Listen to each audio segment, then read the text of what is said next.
जिले के त्रिवेणीगंज अनुमंडलीय मुख्यालय स्थित जमीन रजिस्ट्री कार्यालय में जमीन रजिस्ट्री को लेकर बढ़ रहे विवाद का है।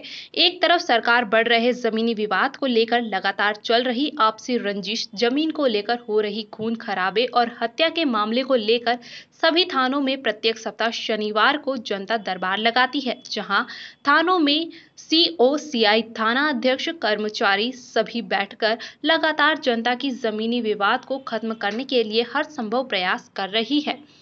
तो वहीं दूसरी तरफ असामाजिक तत्वों के कुछ व्यक्तियों द्वारा दूसरे की जमीन को अपनी जमीन बताकर किसी अन्य व्यक्ति को रजिस्ट्री कर बेच देता है, जिससे आए दिन क्षेत्र में जमीनी विवाद को लेकर रंजिश बढ़ती जा रही है। बढ़ रही रंजिश को लेकर आपस में भी जमीन को लेकर खून खराबा, हत्या करने तक की नौबत आ जाती है। जमीनी विवाद को लेकर कई बार देखा गया है कि खून खराबा ही नहीं, कई हत्याएं भी हो चुकी है।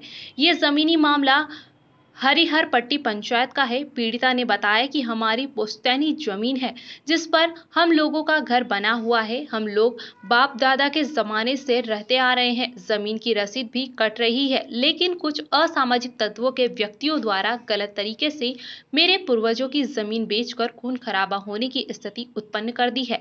मेरे द्वारा जमीन रजिस्ट्री पर रोक लगाने के लिए कार्यालय में आवेदन भी दिया गया था, लेकिन आवेदन देने के बाद भी बिना जांच किए हुए जमीन रजिस्टर्ड कर दी गई। वहीं जनता ने बताया कि सभी को मालूम है कि आए दिन जमीनी विवाद को लेकर कितना खून खराबा और हत्या होती रहती है, जबकि सरकार जमीनी विवाद को खत्म करने के लिए जनता दरबार भी लगाती है, लेकिन इससे जमीनी विवाद खत्म नहीं होगा। सरकार को कोई ऐसा ठोस कदम उठाने की जरूरत है जिससे विवाद खत्म हो जाए। कुछ दिन पूर्व सरकार ने एक नया कानून पारित किया था जो काफी हद तक सही था, जिसके नाम से जमाबंदी को वही जमीन बेच सकता है। वह कानून से जमीनी विवाद कम हो रहे हैं। वहीं जनता ने सरकार पर आरोप लगाते हुए बताया कि यहां कर्मचारियों की भी कमी है। कर्मचारियों द्वारा अलग से मुंशी रखकर कार्य किया जा रहा है, जो गलत है। रुपयों के लालच में आकर मुंशी लोग गलत तरीके से जमाबंदी एवं खाता खेसरा को उलटफेर कर विवाद को बढ़ाते हैं। वहीं त्रिवेणीगंज रजिस्ट्रार से दूरभाष पर संपर्क कर पूछा गया कि जमीन रजिस्ट्री पर रोक लगाने के आवेदन पूर्व में दिया गया था, तो बिना स्थलीय जांच किए आपके द्वारा जमीन रजिस्ट्री कर दी गई है। उन्होंने बताया कि मेरा काम रजिस्ट्री रोकना नहीं है। सरकार के आदेशानुसार मेरा काम है कि जमीन रजिस्ट्री के दौरान जो भी जमाबंदी की जमीन बेची जा रही है, उस जमाबंदी में निर्धारित सरकारी टैक्स मिल रहा है या नहीं। यदि जमीन की गलत रजिस्ट्री की गई है, वो न्यायालय जाए, वहां साबित करे कि जमीन की रजिस्ट्री गलत तरह से की गई है, उसका फैसला न्यायाधीश करेंगे। हालांकि मुझे समय मिलेगा तो जांच जरूर करेंगे। अब देखना लाजमी होगा कि बढ़ रहे जमीनी विवाद को लेकर सरकार क्या ठोस कदम उठाती है, या फिर जनता ऐसे ही जमीनी विवाद को लेकर सभी कार्य छोड़कर कोर्ट कचहरी के चक्कर लगाते रहेंगे। आए दिन जमीनी विवाद को लेकर जनता परेशान होती रहेगी। कि अभी जो ये कह रहे हैं कि यहाँ रजिस्ट्री कोई भी ज़मीन हो जाती है, ठीक है, हो जाती है। जब आवेदन मिला तो इसको तो कम से कम जांच करना चाहिए पदाधिकारी को। एकदम जांच करना चाहिए। कानून कुछ कर रही है मानवता के भी हिसाब से।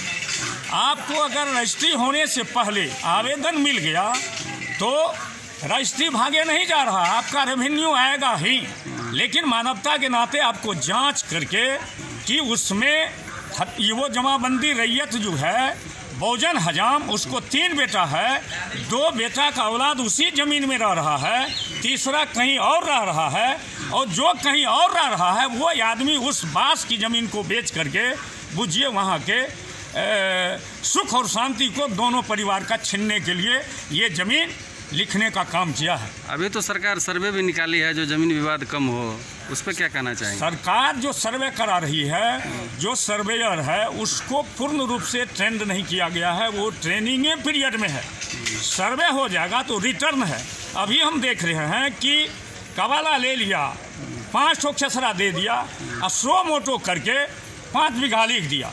आज के डेट में जो रिटर्न तैयार हो रहा है, उस रिटर्न का नियम है कि प्रत्येक खेसरा को आप 4 करके कुल रकबा का मुंह मिलान कर दीजिए, तब आपका रिटर्न तैयार होगा, अन्यथा आपका रिटर्न तैयार नहीं होगा। इसके लिए भी कर्मचारी सीओ त्रिवेणीगंज में जैसा ये अंचल है, ऐसे अंचल में 2-2 सीओ की आवश्यकता है। 20-20 कर्मचारी की आवश्यकता है, 2-2 सीआई की आवश्यकता है, तब जमीन का विवाद कम होगा। यहाँ एक सीओ है, एक अनाथ, 1000 बीमार, और जमीन का विवाद यही कारण है जो नहीं घट पा रहा है। कहीं जमाबंदी में रक्षा सुरक्षा करने वाला कोई भी कर्मचारी नहीं है। चूँकि इतना कमी है कर्मचारियों की, राजस्व कर्मचारी की, जो भरपाई नहीं करता है। एक कर्मचारी के पास 5-5 मौजा है, 6-6 मौजा है, प्रत्येक मौजा में एक मुंशी रखता है कागज़ का रखरखाव करने के लिए, देख रेख करने के लिए। जहां मुंशी का नियत खराब हुआ, किसी के जमाबंदी को ही उड़ा दिया जाता है, किसी के जमाबंदी को नील कर दिया जाता है। इसलिए सरकार को चाहिए कि मौजावार कम से कम हमारा कर्मचारी बहाल हो जाए, ताकि रैयतों की ज़मीन की रक्षा और सुरक्षा हो सके, और ज़मीन की जमाबंदी जो दादा परदादा के नाम से चल रहा है, उसके बाप और बेटा के नाम से कैसे आएगा। इस पर सरकार की तमाम मशीनरी को, रेवेन्यू डिपार्ट को लग जाना चाहिए कि सरजमीन का विवाद जो है समाप्त हो जाए।